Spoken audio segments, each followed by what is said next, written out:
유흥업소 출신에 배운 것도 없는 년이 열받게 우리 집에 들어왔어. 네 년이 우리 집에 어울린다고 생각했어? 시어머니 추월선의 날카로운 목소리가 파티장 전체에 울려 퍼졌습니다. 남편 성난 후의 승진 축하 파티였지만 저 나은별을 기다리고 있던 건 축하가 아니라 치욕이었습니다. 시어머니는 제 앞에 이혼 서류를 던지며 소리쳤어요. 빛나는 미국까지 다녀오고 자기 사업도 대박난 여자야. 요즘 시대에 재혼은 흠도 아니야. 그녀 옆에는 남편의 회사 후배 하빈나가 서 있었습니다. 명문대 출신이라는 그 여자가 제 자리를 차지할 재혼 상대였던 거예요. 하지만 그들은 몰랐습니다. 저를 무시하던 그 집안의 진짜 주인이 누구인지를요.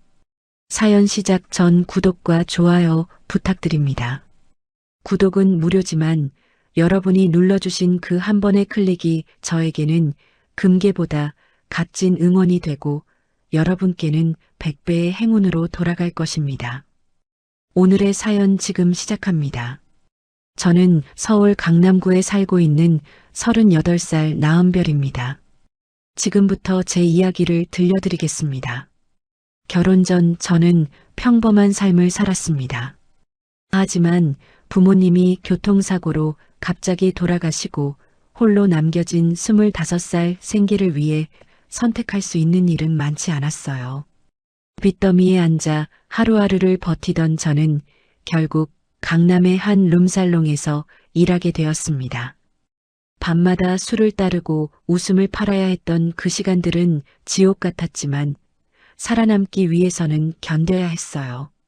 그곳에서 3년을 버텼고 악착같이 모은 돈으로 작은 카페를 열었습니다. 드디어 다시 평범한 삶으로 돌아올 수 있었죠. 35살에 남편 성난우를 만났습니다. 카페에 자주 오던 그는 따뜻하고 성실했어요.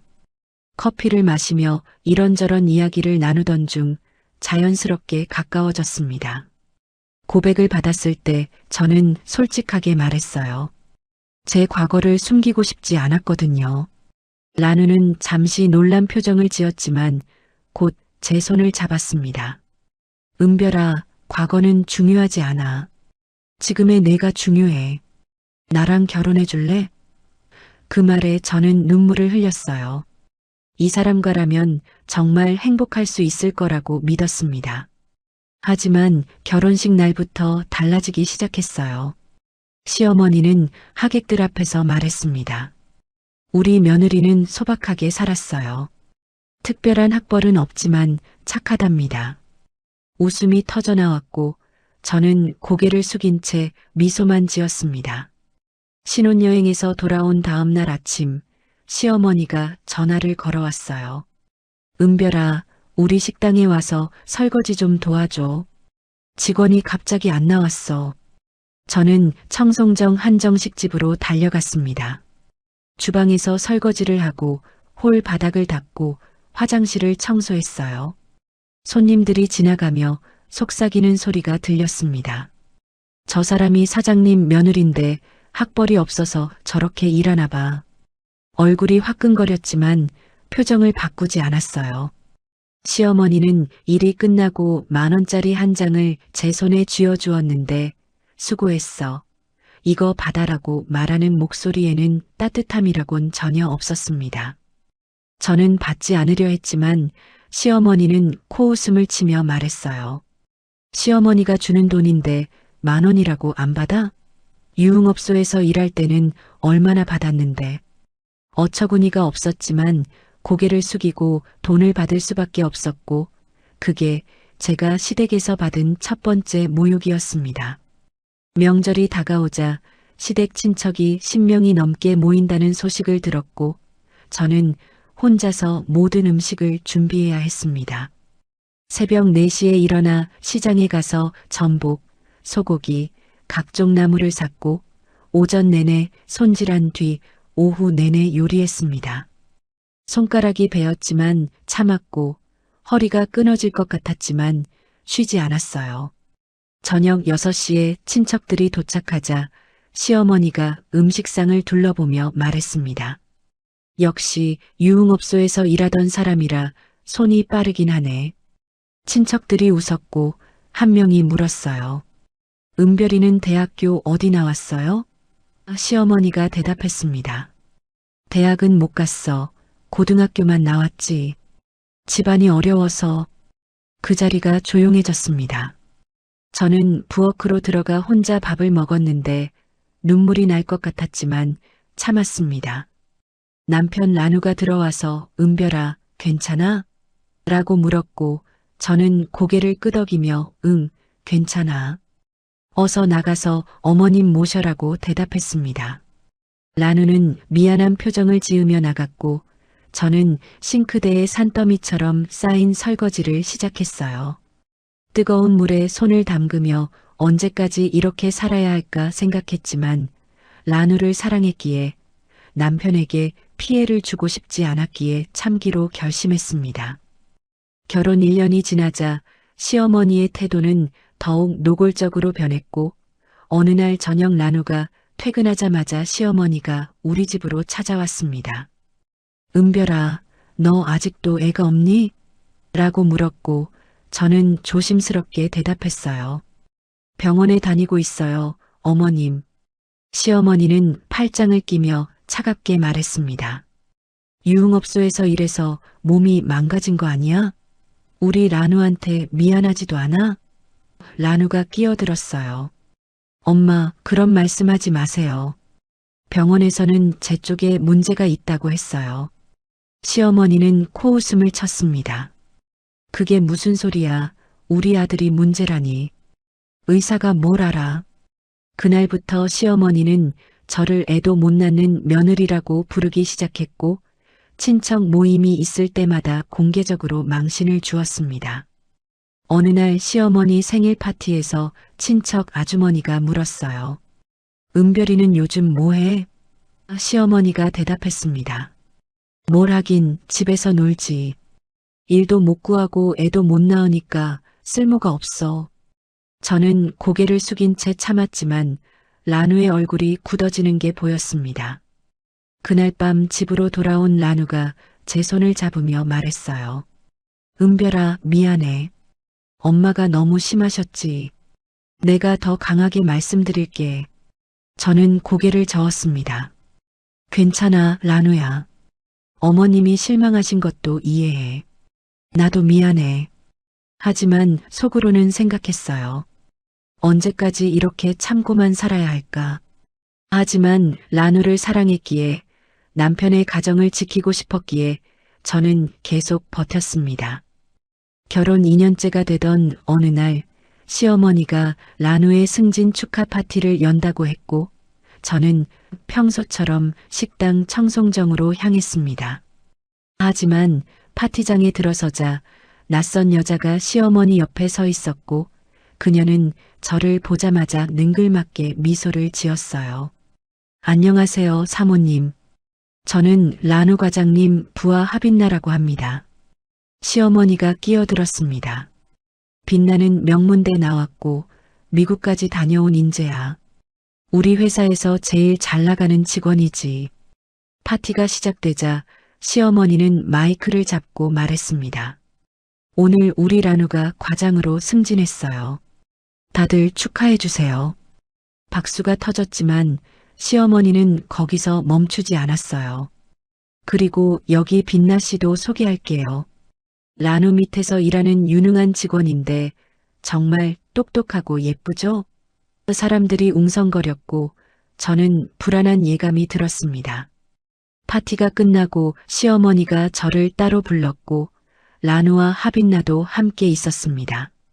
시어머니가 입을 열었어요. 은별아, 솔직히 말할게. 넌 우리 집안에 안 어울려. 유흥업소 출신에 배운 것도 없고 애도 못 낳잖아. 라누가 끼어들었습니다. 엄마, 무슨 말씀을. 시어머니는 라누를 제지하며 말했어요. 라누야, 넌 이제 과장이야. 더 높이 올라가려면 빛나 씨 같은 배우자가 필요해. 요즘 시대의 재혼은 흠도 아니야. 하빈나가 저를 보며 말했습니다. 사모님, 과장님 커리어를 위해서라도 생각해 보세요. 저는 그 자리에서 얼어붙었고 라누는 창백한 얼굴로 어머니를 바라볼 뿐이었습니다. 그날 밤 집으로 돌아온 저는 라누와 마주 앉았고 남편은 고개를 들지 못한 채 말했습니다. 은별아, 미안해. 엄마가 너무 심하셨어. 내가 막을게. 하지만 다음 날부터 상황은 더 악화되었고 시어머니는 제 짐을 모두 현관 밖으로 내던지며 소리쳤어요. 당장 나가. 유흥업소 출신 주제에 우리 집에 더 있을 생각하지 마. 저는 무릎을 꿇고 짐을 주었지만 시어머니는 문을 쾅 닫아버렸습니다. 라누가 퇴근하고 돌아와서 황급히 문을 열었고 저를 안으로 데리고 들어왔지만 시어머니는 계속 압박했어요. 며칠 뒤 하빈나가 회사에서 라누를 찾아왔고 저에게 전화를 걸어왔습니다. 사모님, 과장님 승진에 방해되지 않으려면 조용히 이혼하는 게 좋을 거예요. 제가 회사에 사모님 과거를 소문내면 과장님 커리어도 끝이잖아요. 협박이었고 저는 손이 떨렸지만 참고 전화를 끊었습니다. 시어머니는 라누의 상사들에게까지 연락했고 며느리 문제로 아들이 집중을 못한다며 은근히 압력을 넣었습니다. 라누는 회사에서 돌아와 지쳐 보였고 은별아, 나 때문에 미안해. 엄마가 회사에까지 전화하셨대라고 말했어요. 저는 모든 것이 무너지는 걸 느꼈지만 라누를 보며 결심했습니다. 라누야, 괜찮아. 내가 해결할게. 그날 밤 저는 전화기를 들었고 오랫동안 누르지 못했던 번호를 눌렀습니다. 할머니, 저예요. 은별이에요. 다음 날 아침 라누는 어머니를 설득하기 위해 외출했고 저는 집에서 할머니를 기다렸습니다. 정오쯤 초인종이 울렸고 문을 열자 작은 체구의 할머니가 서 계셨어요. 은별아, 오랜만이구나. 할머니는 저를 꼭 안아주셨고 저는 그제야 눈물을 흘렸습니다. 할머니, 죄송해요. 제가 라누한테 피해만 끼쳐서. 할머니가 제 등을 토닥이며 말씀하셨어요. 아니야, 은별아. 내 잘못이 아니야. 이제 할머니가 다 해결해 줄게. 할머니는 거실에 앉아 차분하게 물으셨고 저는 지난 3년간의 일들을 모두 말씀드렸습니다. 시어머니의 모욕, 하빈나의 협박, 회사 압박까지 모든 것을요. 할머니는 고개를 끄덕이시며 듣고 계셨고 이야기를 다 듣고 나서 말씀하셨어요. 은별아, 너무 오래 참았구나. 이제 할머니가 나설 차례야. 할머니는 휴대전화를 꺼내 어디론가 전화를 거셨습니다. 여보세요, 나야. 오늘 오후에 청송정으로 갈 거야. 월선이한테 할 말이 있어. 저는 놀라서 물었습니다. 할머니, 시어머니 식당으로 가신다고요? 할머니가 미소를 지으시며 말씀하셨어요. 그래, 은별아. 이제 내 시어머니한테 똑같이 당하는 게 어떤 기분인지 알려줘야지. 오후 3시 할머니와 함께 청송정에 도착했고 손님들로 가득한 홀 안으로 들어갔습니다. 시어머니는 저희를 보고 놀란 표정을 지었고 어머님, 어떻게 오셨어요? 라고 물었습니다. 할머니는 천천히 시어머니에게 다가가며 차갑게 말씀하셨어요. 월선아, 우리 얘기 좀 하자. 할머니는 손님들이 가득한 홀 한가운데 서셨고 시어머니는 당황한 표정으로 할머니를 맞이했습니다. 어머님, 갑자기 무슨 일이세요?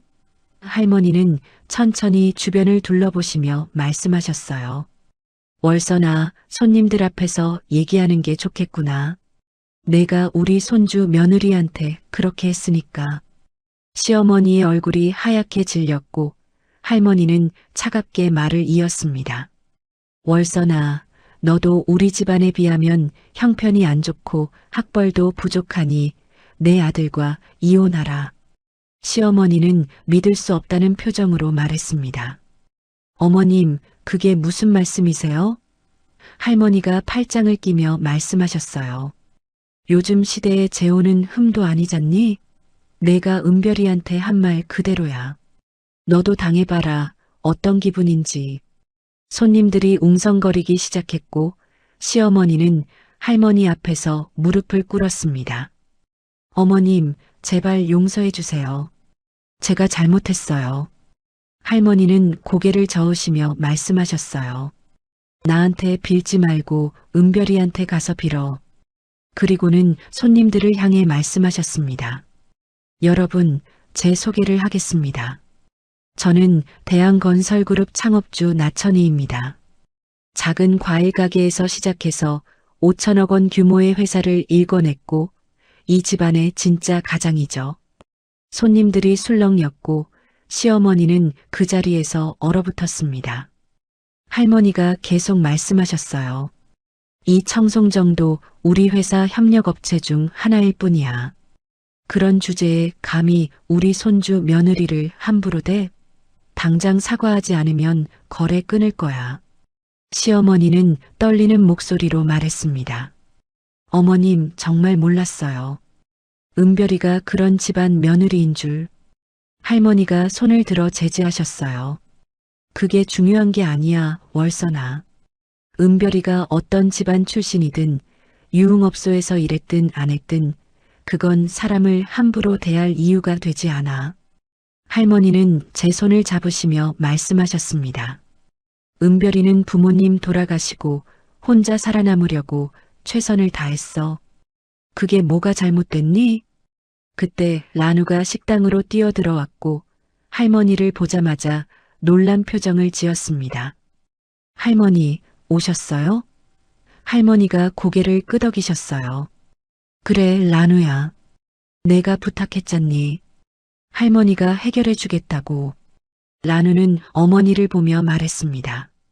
엄마, 할머니는 대한건설그룹을 만드신 분이세요. 우리 회사 대한레미콘도 할머니 계열사고요.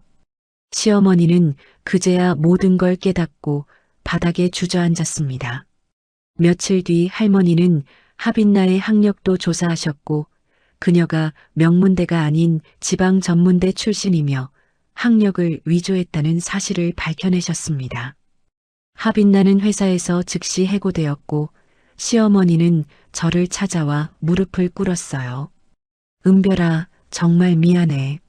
내가 너무 잘못했어. 저는 시어머니를 일으켜 세우며 말했습니다.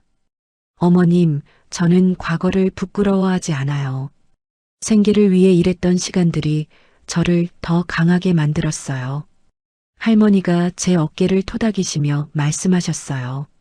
그래, 은별아. 내가 바로 우리 집안 며느리야. 앞으로 누구도 널 함부로 대하지 못하게 할게.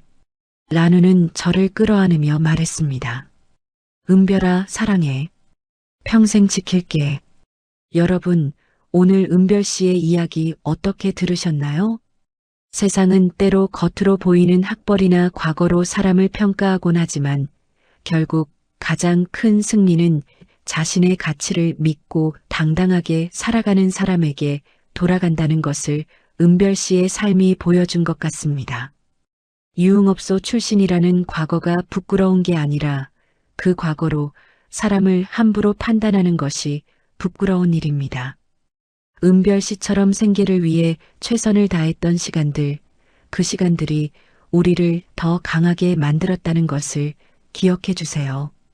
그리고 할머니께서 말씀하신 것처럼 진짜 중요한 건 어디서 왔느냐가 아니라 어떻게 살아가느냐입니다. 은별 씨가 당당하게 말했듯이 우리도 과거를 숨기지 않고 지금의 우리 자신을 사랑할 수 있었으면 좋겠습니다. 여러분은 그 자체로 충분히 귀하고 아름다운 분들입니다. 오늘 이 이야기가 당신의 마음에 작은 위로가 되길 바라고 구독과 좋아요 부탁드려요. 무료로 눌러주신 구독 하나가 외로운 밤 누군가에게는 위로가 되고 지친 하루 끝에는 작은 희망이 됩니다. 그 따뜻한 클릭 하나 꼭 부탁드립니다.